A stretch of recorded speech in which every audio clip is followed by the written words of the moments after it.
তো আমার মনে হচ্ছে যে তোমরা বিবিসি বাংলার যে নিউজটি দেখেছো যে নাহিদ ইসলামকে যেভাবে চোখ বেঁধে হাতে হ্যান্ডকাপ পরিয়ে ডিবির পরিচয়ে যেভাবে আসলে তাকে আটকে রেখে টর্চার করা হয় সেটার কিন্তু এক্সপ্লেনেশন সে কিন্তু বিবিসি নিউজকে কিন্তু দিয়েছে।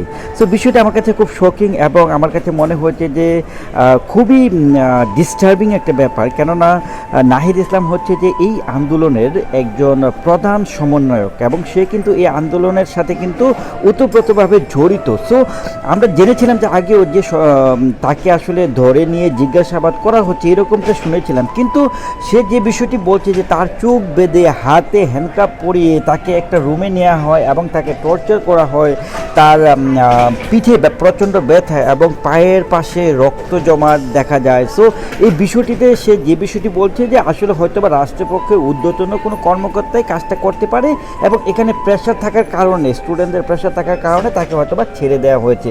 সো এই বিষয়টি সে এইভাবে আসলে এক্সপ্লেন করেছে বিবিসি নিউজ বাংলার পক্ষ থেকে আমরা এটি জানতে পেরেছি। সো বন্ধুরা, এই বিষয়টি আসলে আমার কাছে খুব শকিং মনে হয়েছে।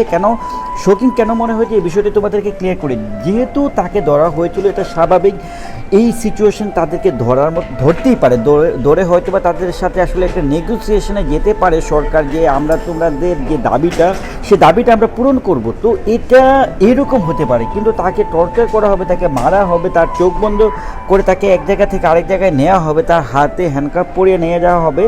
বিষয়টি কখনোই কিন্তু কাম্য নয়। কিন্তু এখানে যে একটি ফাঁকফোকরা দেখা যাচ্ছে সেটা হচ্ছে যে সে এখনও ক্লিয়ার না বিষয়টিটা আসলে কে তাকে নিয়েছে।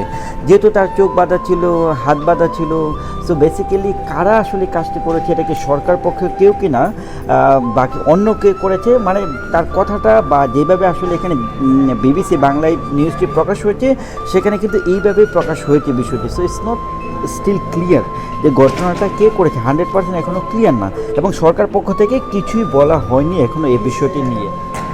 এবং এই বিষয়টি যেহেতু এখন বাংলাদেশ আসলে ইন্টারনেট সার্ভিস নেই, সেহেতু কিন্তু স্টুডেন্টদের প্রতিক্রিয়া কী বা নতুন কোনো আন্দোলনে ডাক দিচ্ছে কিনা বা তাদের নতুন স্টেপগুলো কিন্তু আমরা কোনো কিছু জানতে পারছি না যতদিন পর্যন্ত ইন্টারনেট ফ্যাসিলিটি না থাকবে। বন্ধুরা, আমার কাছে মনে হচ্ছে না যে আন্দোলনগুলো ত্বরান্বিত হবে। তোমাদের ওপিনিয়ন কি এই বিষয়ে অবশ্যই কমেন্টস করে জানাও।